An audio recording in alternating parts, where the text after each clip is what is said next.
despite active management of the third stage of labor, there will be still 2 to 7% patients who will experience postpartum blood loss of more than 500 ml. And of the multiple potential PPH etiologies, Dr. Seema has very well told us, up to 80% are associated with uterine atony. So we have gone through the first response, PPH bundle, she's still bleeding. Then we start the second bundle. Now for the second bundle, like Dr. Renu pointed out, she's already in the OT. And while you're preparing the patient, you start giving the aortic compression.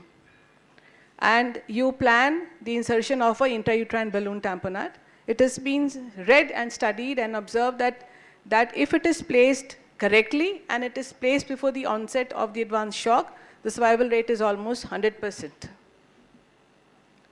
Now, what are the available devices? There are the balloon tamponades, fixed volume, free volume. What in India is available is the Chhattisgarh balloon, or what we make the catheter, and then there is the condom catheters. That's all. Of course, I looked up, ma'am, Elavi and all these are available by some doctors in Bombay are using them. Bharat balloon is being Yes, India Mart and all is there, yes. But we prefer to make our own condom catheters. Bharat balloons, yes. And then we have Dr. Panika's suction devices. So what is the balloon tamponade? It exerts pressure from inside to outside, creating a pressure more than the systemic arterial, so it prevents the bleeding. And of course, the second is the hydrostatic pressure effect of the balloon on the uterine arteries.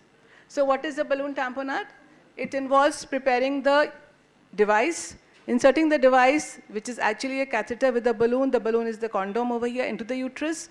Then inflating the balloon with fluid to compress the bleeding vessels, applying traction to the catheter to hold it in place. While all this is going on, you're monitoring the blood loss from the uterus, and I'll be going, but these are just the steps, and the balloon is left in place for a period of time before it is removed. So we all know about the Chhattisgarh balloon, how it is made. We have the Foley's catheter number 20. The drainage end of the tube is cut to prepare 2 ring-shaped segments. And then we inflate the bulb of the catheter by 2.5 cc of air. And very carefully, we don't incise, we excise the balloon. Then the condom is rolled over the catheter. Those rings which we had created, we use one at the top, one at the bottom, leaving 1.5 to 2 centimeters of the condom at either ends. Then the tip of the catheter, along with the closed end of the condoms, they are excised approximately 0.5 centimeters from the rings, leaving both the rings in place. Then we attach a drainage port to the which is a Euro bag. The drainage port is attached, and to the inflation port, we use either a 50 cc syringe or we connect it with the IV line.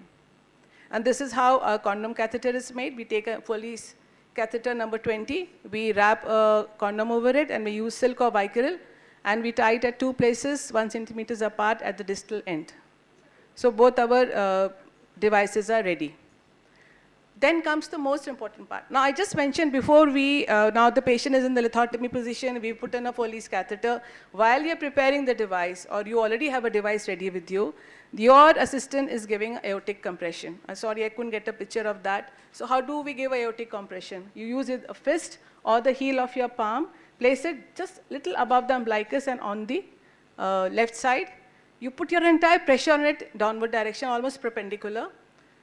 You don't do it, you tell your staff to do it, and if you are still not by the time shaking, look for the femorals to know that you're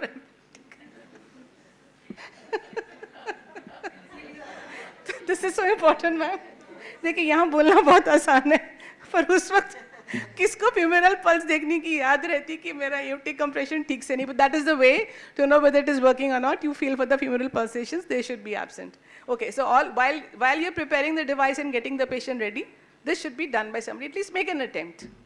Now, how do you put the catheter inside? Because you see, in that nervousness and palpitation, you end up putting it halfway beyond the fundus. You're just in the mid cavity and partly in the vagina. So when you start filling it, the vagina gets filled up. The upper half, from where the placental bed is, from where the bleeding is occurring, remains denuded. So, you know, all these things are very important. Now, to ensure that the balloon, so again, it should engage the area which is actively bleeding.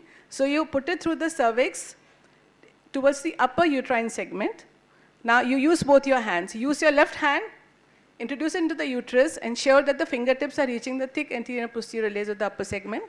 Then the device is there in your the free hand. With the device in the free hand, you put it inside towards the segment. When you withdraw the uterine hand, the tubing is, when you insert with your right hand, the tubing is being held with the free hand. So when the balloon is filled, 2 fingers are still held in the vagina below the cervix because you need time to fill it up. So your one hand has to be inside to prevent the catheter from slipping out. So this is how it is done. You are holding the device with the sponge forceps. One hand is inside holding it, and with the right hand you push it inside. Jab tak wo balloon doesn't get inflated, please keep your hand inside to avoid slipping. Now, you've inflated the balloon. How much of fluid is needed? Approximately 300 cc is enough to compress the bleeding site. And you keep observing for the bleeding. Once it is reduced, you stop further inflation. You have to record how much of fluid you've given. Now, if you're giving it through the drip, it is very easy to see, but if you're using a 50 cc syringe, you need to know how many times you filled it up. Now, if the bleeding does not stop within 10 to 12, all the control trials which I've read have mentioned 6 to 7 minutes precisely for the bleeding to stop. Anything more than that indicates that this device has failed. But you still keep the device in place, and then you proceed to the next step. Now, okay, you were very lucky. You used 300 cc of saline, और 6 minutes में bleeding आपकी रुक गई. Meanwhile, you start giving her oxytocin. Now, this is something, ma'am, I really looked up, because तब तक तो हम अपनी oxytocin पूरी दे चुके हैं. We finished the entire whatever is maximum. So that is where the role of carbetocin comes in, because you have to keep in mind, you keep giving more than 40 units of syntocinon, 60 to 80. You have to think on the lines of water intoxication, hyponatremia, जो होता है. So here they found that use of carbetocin in a non-pregnant uterus, this one ampoule is good enough for 6 hours. You must give her antibiotics, triple antibiotic coverage is good. Now, while you have done all this, the lady who was giving the aortic fundus pressure removes her hand, uses a pen and puts a line at the height of the fundus, so that you know where it is. Because if it is still going beyond, there is a hidden bleeding, you need to rethink the next step. So, okay, you are lucky. You put in the catheter, you've inflated it, the bleeding has stopped. Now, before you remove your hand, you need to put in a pack. Because please remember, the cervix is dilated, the balloon is getting insufflated, and due to the gravity, it will try to fit into the least resistant area, so it will start filling up the vagina. That is why to keep it packed, otherwise just slip off ho jata hai. Before you do this, before you do a vaginal packing, a positive tamponade test needs to be demonstrated. Now, what is this? Control of PPH. It is a positive test. Negative, it is, if the bleeding is still continuing, it is a negative test. So आपने देख लिया कि bleeding नहीं हो रही है, क्योंकि अगर आप ये नहीं देखते और आप pack डाल देते हैं, you will not get to know, gradually, she's still bleeding, the pack is absorbing all that blood. By the time you get to know that the pack is full of blood, it will be too late. So, all good and done.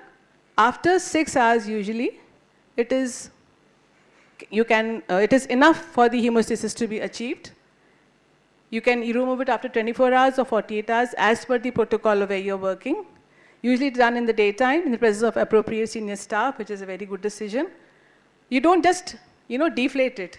You do it in bits and pieces, depending it may from 20 ml per hour or to half the volume of the balloon in a period of 12 hours. Even when you are removing or deflating the balloon, you have to keep checking her vitals. Even once the balloon has been removed, deflated, you have to still keep a check on her vitals. So we have the Chhattisgarh balloon or we have the other balloon. The difference is that there is the drainage lumen is there. It allows you for a real-time monitoring of the bleeding, and you can detect whether your device is working or not. The other tamponade method does not have this visualization of the collected blood. This is about the balloon tamponade. Then we have the suction tube uterine tamponade, which is an alternative to the balloon tamponade. It is the uterine vacuum tamponade. Here, instead of a positive hydrostatic pressure, a negative intrauterine pressure is used to contract the uterus and to reduce the bleeding. Several suction catheters have been devised. There is one by the name of JADA, but here in India we use Dr. Panikar's cannula. It is a novel way to, it is an alternative to the positive pressure devices.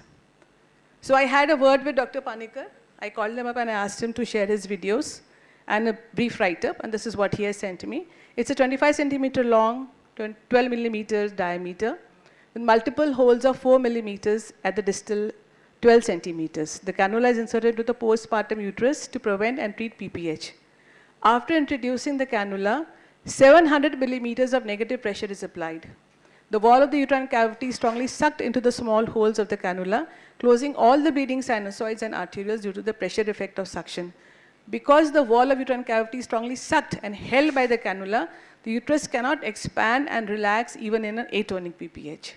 The negative suction pressure is maintained. See, in the previous ones, we were allowing for the contractions to occur, but here there is no contraction or relaxation. The negative suction pressure is maintained for 30 minutes so that the clotting occurs in the small vessels and bleeding is permanently stopped. After 30 minutes, the suction is released, cannula is slightly rotated and it is taken out. This is that simple and it is very safe.